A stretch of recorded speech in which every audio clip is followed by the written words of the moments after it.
ഇതെന്താണെന്നറിയോ? ഇത് ചോളാപ്പൊടിയാണ്. ഇത് ഞാൻ അപ്പർ പ്രൈമറി സ്കൂളിൽ പഠിച്ചിട്ടുണ്ട് കേട്ടോ. ആ കാലത്ത് സ്കൂളിൽ ഉച്ചക്കഞ്ഞി ഒന്നല്ല, നമുക്ക് ഉപ്പുമാവാ കിട്ടുക.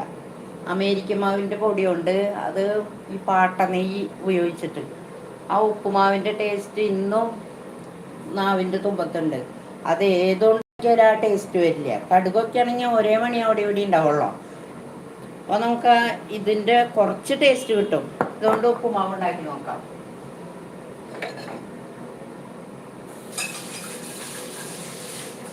അന്നത്തെ ആ പാട്ട നെയ്യ്, ആ നെയ്യിൻ്റെ മണം കേട്ട് കഴിഞ്ഞാൽ നമുക്ക് തിന്നാൻ തോന്നില്ല. പക്ഷേ ഭയങ്കര ടേസ്റ്റാണ് അത്. അത് കുഞ്ഞിമരണ്ട്.